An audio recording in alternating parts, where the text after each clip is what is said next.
Matt Lenihan for Boxing Social in association with Empire Fight Store and Our Kings Competitions. We're here. Ben Shalom. I want to talk about this fight week straight off the bat first. Saw you did an interview with the Stomping Ground, so yeah, shout out to them. And you spoke about forget his fighting skills, the man that he is, Callum Simpson.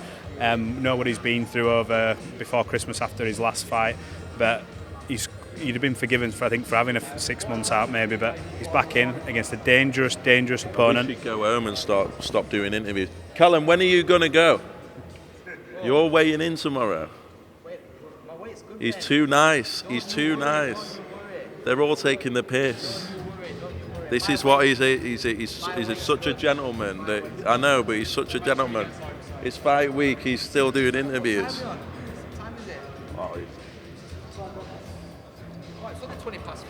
You're all right. How long you been? 2 hours have you been? He's flying. He'll be on work.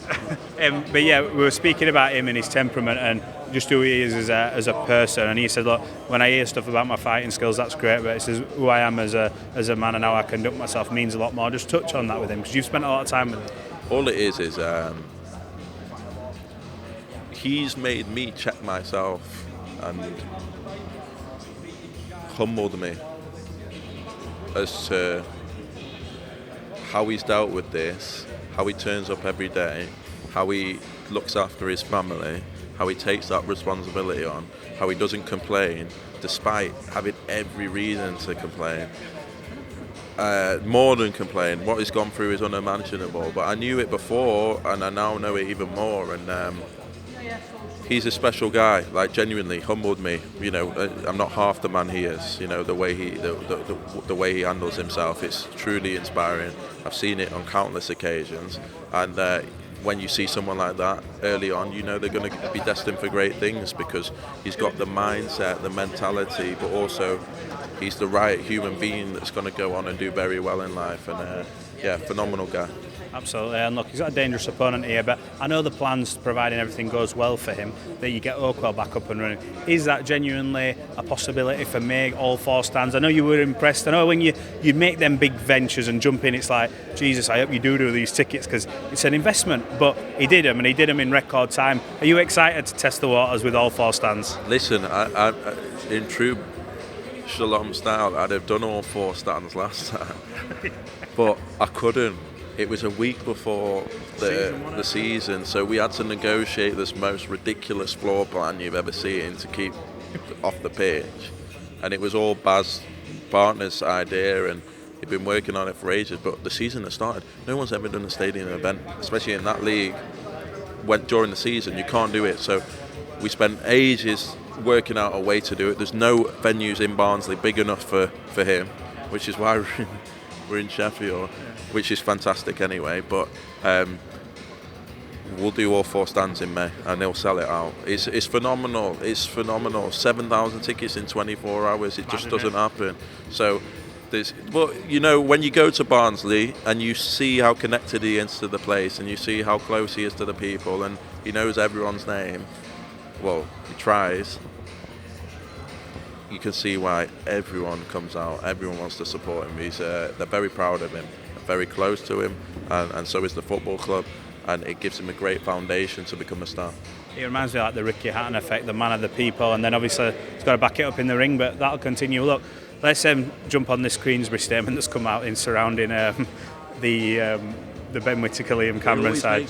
Everything's so serious. Oh my God. So, from your point of view, where are we at? Because it seems from reading the statement, it's like, well, what platform will it be on and this and this, but you've obviously read it, where are we at with it and what is the next step? Do we get this fight on next? I remember seeing the comments from Liam, I don't even know what has been said to him, and then I see that, I'm just thinking, I was asked to make an offer because we said Ben's going to be fighting in April. We made an offer, and then they said, no, that's not this manager, I want more. Then gave us a number from what to offer, then we offer, and then suddenly we're the ones stopping the fight. I don't really care. Look, we've done what we have been asked to do. We've done what should get it done, what we believe gets it done. and it's up to them. So is the ball in their court now then? Look, that's the thing. The stuff that's been put out isn't clear on what's actually happened and the chronology of the situation. It makes it out like they've made an offer and we've just blocked it. No, we've made 2 offers, and the second one we were told what to offer to get it done. So I think a bit of playing games, bit of trying to extract as much as possible and show that they can get more money. I don't even know at this stage. Because in the background, it seems like, not that you and Eddie are best friends, but you seem like there's a bit of a communication and things have moved forward and you're wanting to make fights together. Do you feel that there's maybe a bit more friction maybe from the Queensberry side, maybe because of, obviously we've seen yourself and Frank have that sort of back and forth, say whatever it is on the Riyadh season shows, but can we get that sorted? I mean, it's happening, isn't it? It's up to them, and look, we've tried. If we did half the things that they did, we'd be receiving legal letters. We'd be seeing that. There's a reluctance, and look, I know through third parties they've been offered fights and they've been offered even 5v5s and they've just turned it down.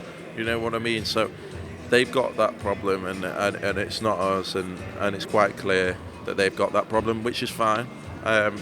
But this is just a bit over the top. Will you go back and go, look, this is the offer kind of thing, this is the offer we want to make, can we do this fight now? Because the demand for this fight is huge. Well, we will, but again, we're not going to be continually like changing the goalpost and extorted. Like, we just get on with it. But yeah, I just had a voice note saying it was absolutely hilarious that the statements come out based on an interview I did with October. It's mind-boggling. Yeah, a statement. It's like it's like some sort of running the country. Shout out to October Red. Fair play to her. Look, let's move away from that deadline.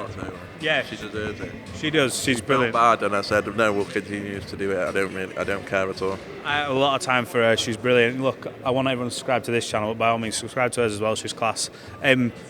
Just want to ask you now this deadline for Eubank Ben. I've obviously seen Chris Eubank Jr. as, I think, advisor manager in the building.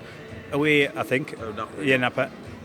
Are we any closer? And is there at some point where you go, you know what, we have to move on? Because Chris Eubank... It was. Because Chris Eubank's career, yes, Conor Benn fight is massive. But at some point, he does have to fight again. And there is other options on the table. So what's the cut-off? I think we've done most of what we can do. It is a cut-off now. It's a cut-off points now. So I think we're close. Yeah. To it happening? Yeah. What's I know you might not be going to, but there was a negotiation over percentages. I know Chris were like, look, this is a Christmas gift. What we're giving him now, don't want a wiggle room. I don't want this, that, and the other. So how has that been changed? Has there been a bit of some give and take from both sides, maybe to satisfy them, because huge egos involved? I think Chris had done a lot of giving already, and I think that's been recognised. But I don't want to say too much now because. Just want it to happen. We've done so much work on it now that I'd just rather it just gently get over the line, because anything at this stage could knock it off. Yeah. And right now, most of the work's been done. Brilliant. Look, we'll catch up later on. I know you've got a lot to do. We'll catch up soon. Thank you. Thank you. Cheers.